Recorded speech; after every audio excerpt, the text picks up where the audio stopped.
Abbas Araghchi जो कि Iran का मुद्दा बड़े अच्छे से लड़ भी रहे हैं वज़ीर ख़ारजा, और उनका सोशल मीडिया अकाउंट एक्टिव होता है, चाहे वो पाकिस्तान जिंदाबाद के नारे हों या फिर अक़वाम मुत्तहिदा को जो उन्होंने ख़त लिखा है और ये कह रहे हैं कि जो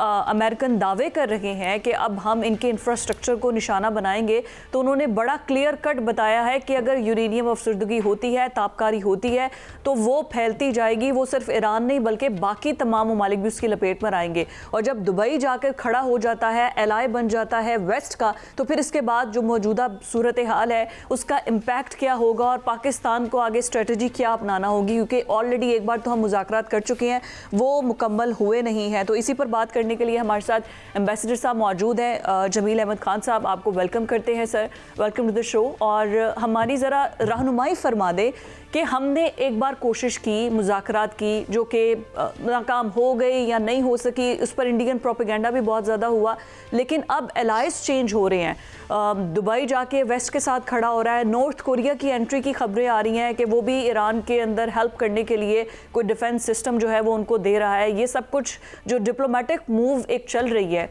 इसमें अब पाकिस्तान का स्टैंड क्या होना चाहिए? जी, पाकिस्तान का स्टांस वही होना चाहिए जो पाकिस्तान अभी कर रहा है। पाकिस्तान की कम्युनिकेशन इन तमाम ममालिक के साथ है, चाहे वो खलीजी ममालिक हो, अमेरिका हो, ईरान हो या हमारे बाकी दोस्त ममालिक, खास तौर पर चाइना। तो ये हमारे सारे उनसे कम्युनिकेशन चल रहे हैं और हम सारे एक साथ मिलके उस कॉन्फिडेंस के साथ चल रहे हैं। पाकिस्तान क्यों सामने आया है और पाकिस्तान ये क्यों काम कर रहा है, पाकिस्तान को इसका तजर्बा है। 1971 में पाकिस्तान ही था जिसने कि अमेरिका और चाइना, जो एक दूसरे के साथ कभी नजरें नहीं मिलाते थे और एक दूसरे के दुश्मन थे, उनको पाकिस्तान नहीं मिलवाया। और उसके बाद से पूरे खित्ते की एक जो हिद्दत और शिद्दत थी उसमें कमी आई चाइना के हवाले से और अमेरिका के हवाले से। फिर जब चाइना बढ़ना शुरू हुआ और इक्तिसादी तौर पर बढ़ना शुरू हुआ, इकोनॉमिकली दुनिया का सबसे बड़ा मुल्क 2030 तक जो होने वाला है, तो उसकी वजह से एक कंपटीशन बढ़ गया। इस बात को मैं आता हूं इधर छोड़ते हुए कि आपने इराकी साहब की बात की और आपने बात की कि पाकिस्तान का रोल और इस खित्ते में, पाकिस्तान इस खित्ते में चाहे कितनी भी और मजीद देखिए तोड़ फोड़ होनी है, ये अल्टीमेटम खत्म हो जाना है कल सुबह को। ये आप देखेंगे कि जो इस वक्त तबाही बर्बादी हुई है अभी तक, कि उनका न्यूक्लियर पावर प्लांट, उसके इर्द गिर्द जो केमिकल पावर प्लांट है उसको उन्होंने हिट किया है, जिससे कुछ स्प्लिंटर्स न्यूक्लियर पावर प्लांट को लगे हैं। उसके फौरन बाद रशिया ने अपने 198 जो वहां उनके एक्सपर्ट्स थे, जो टेक्निकल लोग थे, उनको वापस बुला लिया है। अब यहाँ से बात आपकी शुरू हो जाती है नॉर्थ कोरिया की, और यहाँ से बात शुरू हो जाती है इराकी साहब की। इराकी साहब ने बिल्कुल इंटरनेशनल कानून के मुताबिक सिर्फ बावर कराया है कि ये जो होगा तो इससे रेडिएशन सिर्फ ईरान या तेहरान नहीं होगा इफेक्ट, डिपेंडिंग कि हवा का उस दिन क्या रुख है, क्योंकि ये अल्टीमेटम तो दे दिया ना डोनाल्ड ट्रंप ने दे दिया कि हम तबाही करेंगे, इस तरफ हम आपके पावर प्लांट्स को उड़ाएंगे, और कल के बाद ये शायद शुरू भी हो जाए। अगर आप पूछेंगी तो मैं इस पर भी तबसरा कर दूंगा कि क्यों चाहते हैं। बहरहाल जब ये होगा तो रेडिएशन, हवाओं का रुख अगर पाकिस्तान की तरफ है तो पाकिस्तान भी इफेक्ट होगा। अगर हवाओं का रुख उस पार है, खलीजी ममालिक, कहने का मकसद ये है कि जहां भी ताबकारी होगी उस न सिर्फ उस मुल्क में, बस उनके उसके गिरदो नवा वाले मुल्कों को भी फर्क पड़ता है। इसलिए लिखा है राफ्ती साहब ने इस बारे में। अब आ जाते हैं खलीजी ममालिक। खलीजी ममालिक जो इस वक्त, और नॉर्थ कोरिया पे भी आ रहा हूं मैं, खलीजी ममालिक जो इस वक्त यूएई है, वो इब्राहिम कार्ड का हिस्सा है, बहरीन इब्राहिम कार्ड का हिस्सा है, और तो उस लिहाज से एक चीज दुबई के अंदर ये भी क्लियर कर दें, अगर कि क्या दुबई से हमारी कोई नाराजगी तो नहीं है सिफारती सतह पर कि हम सऊदी अरब के डिफेंस पैक्ट की वजह से बचा रहे हैं, लेकिन ईरान के अटैक जितने स्ट्रेट दुबई पर हो रहे हैं तभी उन्होंने हमसे पैसे भी वापस मांग लिए हैं, क्योंकि ये प्रोपेगेंडा भी कर रहे हैं कुछ लोग। यूनाइटेड अरब एमिरेट्स, या एग्जैक्टली ये देखिए, यूनाइटेड अरब एमिरेट्स में मैं काफ़ी तवील अरसे तक सफ़ीर रहा हूँ। वहाँ की थोड़े मिजाज को समझने का मुझे एजाज़ हासिल है। ज़ाहिर है अरब का वैसे वो एज अ होल भी मिजाज है, लेकिन यूएई वाले वो बिल्कुल समझते हैं और सही हकीकत भी है कि यूएई को यहाँ जहाँ आज खड़ा है उसमें इब्तदाई तौर पर चाहे वो बैंकिंग सेक्टर हो, कंस्ट्रक्शन सेक्टर हो, नेम एनी सेक्टर, उनके फौज को तरबियत हो, एयरफोर्स को तरबियत हो, नेवी को, सब पाकिस्तान ने उस वक्त किया था। अब खैर वो स्विच कर गए हैं, एडवांस हो गए हैं अमेरिका, तो उनकी वो मोहब्बतें तो बहरहाल हैं। इस मोहब्बतों की वजह से उन्होंने सोचा कि हम उनके साथ खड़े हो जाएंगे। अब पाकिस्तान का एक जरूर एक स्टैंड है और पाकिस्तान इंटरनेशनल कानून के मुताबिक चलता है। पाकिस्तान ने और पाकिस्तान के डिप्टी प्राइम मिनिस्टर ने फ्लोर ऑफ द हाउस पर दुनिया को बता दिया अनाउंस करके कि हमारी मजबूरी, और ईरान को सबसे ज्यादा तो दुख ईरान को होना चाहिए, ईरान को बता दिया कि देखें इसको आगे न बढ़ने दें, क्योंकि अगर ये आगे बढ़ गई हिद्दत और शिद्दत तो हमारा एक इंटरनेशनल मुआहदा है, बायलैटरल मुआहदा है, डिफेंस पैक्ट है सऊदी अरब के साथ, हमारी मजबूरी होगी, ये मैं अल्फाज दोहरा रहा हूँ दार साहब के जो हमारे डिप्टी प्राइम मिनिस्टर हैं, कि हमारी मजबूरी होगी कि हम उनके साथ खड़े होंगे। और मैं भी जितना इंटरनेशनल कानून और फरमा रहे हैं हमारी मजबूरी है सऊदी अरब के साथ खड़े होना, यहाँ तक हम आपके साथ एग्री हैं। मैं आपसे ये जानना चाह रहा हूँ, ट्रंप कह रहे हैं आपका सफारतकारी में वसी तजर्बा है, कभी ऐसी बातें पहले भी आपने जिंदगी में सुनी है कि ट्रंप कह रहा है कि मैं जनाब सिविल मकामात पर तबाही कर दूंगा? आपने खुद फरमाया कि जनाब एटमी तनसीबात की बात की, आपने ताबकारी निज़ाम की बात की, आपने बिजली घर की बात की है। ये सारी बातें जो कर रहे हैं, हवा की बात भी कर रहे हैं, पाकिस्तान के नुकसान का अंदेशा भी आप बता रहे हैं, आगाह कर रहे हैं, तो क्या इसराइल को पाकिस्तान छोड़ देगा? हम खामोश रहें? हम क्या करें यहाँ पर? आपकी सिफारतकारी क्या कहती है डॉक्टर साहब? दुनिया में इंटरनेशनल कानून के ही तहत 51 आर्टिकल है अक़वाम मुत्तहिदा के चार्टर का, उसके तहत पाकिस्तान चाहे वो इजराइल हो या कोई और मुल्क हो, अगर पाकिस्तान के साथ खिलवाड़ करेगा तो पाकिस्तान कोई ऐसा छोटा मोटा हल्का फुल्का मुल्क तो नहीं है। पाकिस्तान एक बहुत मजबूत और जौहरी कुव्वत है पाकिस्तान दुनिया की। ये और बात है, हमारी मखदूश मईशत है, इस तरह इस लिहाज से हमारे कुछ मुल्क जो थोड़े से 2-2 बिलियन हमारे पास रखवाया था, उन्होंने सोचा कि उससे पाकिस्तान पर फर्क पड़ जाएगा। वक्ती तौर पर पाकिस्तानियों को इस रेजिलियंस का पता है। मैं डॉक्टर कदीर खान के साथ आज मैं आपके चैनल पर ये बताता ही चलूं, मैं जिक्र नहीं करता हूं, लेकिन आज मुझे फख्र हो रहा है, मैंने डॉक्टर कदीर खान के साथ 3.5 साल के करीब मैंने डेपुटेशन पे उनके साथ गुजारा है। मुझे मालूम है कि हमारी कुव्वत कितनी है, हमारी सलाहियत कितनी है।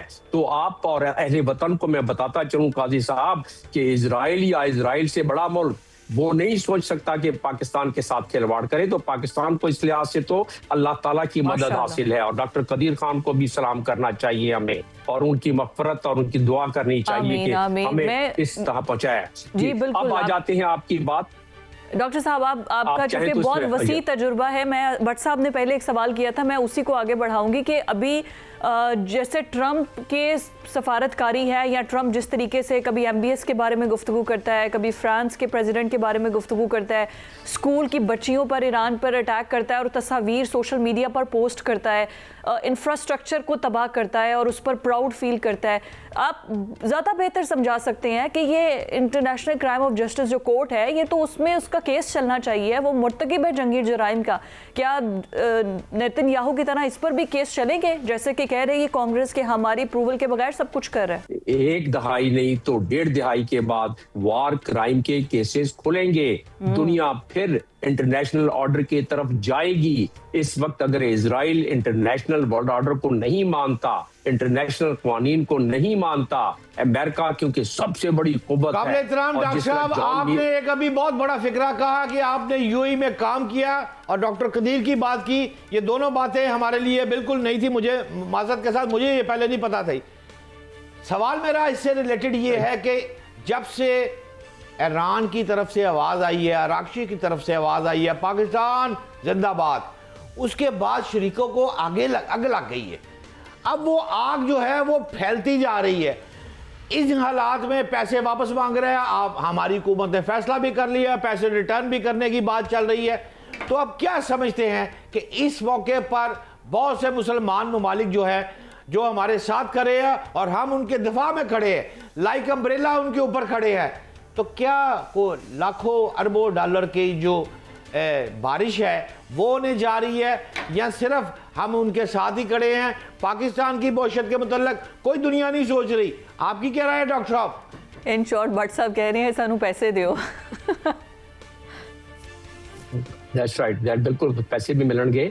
मैं आपको ये बताऊं कि ये जब आपकी देखिए कुदरत भी साथ है और आपकी अपनी हिम्मत भी साथ है, आपके इदारे इतने मजबूत हैं इस वक्त मुल्क में कि उस पर हमें फख्र होना चाहिए, और हमें ज्यादा फख्र नहीं होना चाहिए जो इनस्टेबिलिटी वगैरह पॉलिटिकल है ये वो, उसको हम भी क्रिटिसाइज करते हैं। देखिए आप भी नुक्ताचीनी करते हैं भट्ट साहब, मैं भी करता हूं उस पर, ठीक है, वो अपनी जगह पर। लेकिन कुदरत की बड़ी मेहरबानी है कि हमारे इदारे फाल हैं, काम कर रहे हैं, लिहाजा हमसे पैसे ले लिए कोई बात नहीं। ये जो जियो पॉलिटिकल गेन होती है, जियो पॉलिटिकल लैंडस्केप चेंज होता है, किसी मुल्क का कद और काद बढ़ता है जब, तो मैं आपको बताता चलूं तारीख गवाह है बट साहब, मैं तारीख की बात कर रहा हूं कि उस मुल्क की फिर मईशत भी ठीक होती है। सिर्फ यह है कि मईशत को खराब होने में कम टाइम लगता है, मईशत को ठीक होने में बहुत ज्यादा टाइम लग जाता है। लेकिन अब वो टाइम कम इसलिए है कि अब आपकी कदर और मंजिलत का खलीजी ममालिक को पता पड़ गया कि पेट्रो डॉलर जिनको देते थे वो तो हिफाजत कर नहीं सके। पूरा पैराडाइम चेंज हो रहा है। आखिरी जुमला, इस पूरे खिते का पैराडाइम चेंज हो रहा है। पाकिस्तान, ईरान भी इस कैलकुलस और इक्वेशन में आगे जाके आपको नजर आएगा। और डॉक्टर साहब मेरा आपसे जाते जाते एक शार्प छोटा सवाल है, अब आप ईरान अमेरिका जंग को इख्तिताम देख रहे हैं, और अगर देख रहे हैं तो क्या देख रहे हैं? आपकी टाइम की कमी की वजह से दो जुमलों में मैं इसको दरिया को कुएं में बंद करने की कोशिश करता हूं।